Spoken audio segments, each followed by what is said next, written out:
Everyone likes a nice cup of tea, but people do have their own preferences. So today I'm going to show you some of those items. Some people like a nice strong cuppa. So in this case, you would leave the tea bag in for longer. The darker the tea, the deeper the flavour. Some people like weak tea, so therefore you'll literally show it the tea bag and then take it out. And it will look quite milky in colour. Some people like sugary tea and other people like sweet X.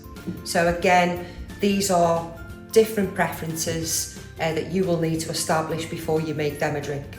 So lots of elderly ladies in particular, they like a cup and saucer.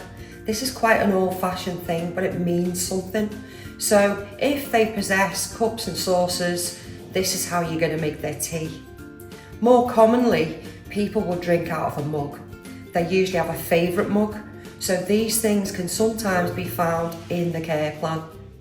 For safety purposes, some of our service users may need a beaker, and this is specially designed for people that may shake or tremor.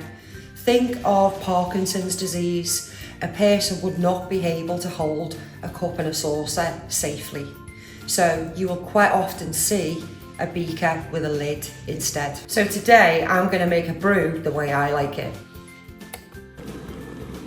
Okay, so we put the tea bag into our cup. Next we pour the hot water in and we let the tea bag stew. You can help it along a little bit by doing this. Now pour the milk in to taste. Remember, this is my taste.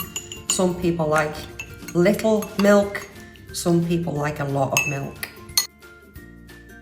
So of course you can add sugar, some people might add honey, and some people use sweet X or sweeteners. So for me, and then give it a good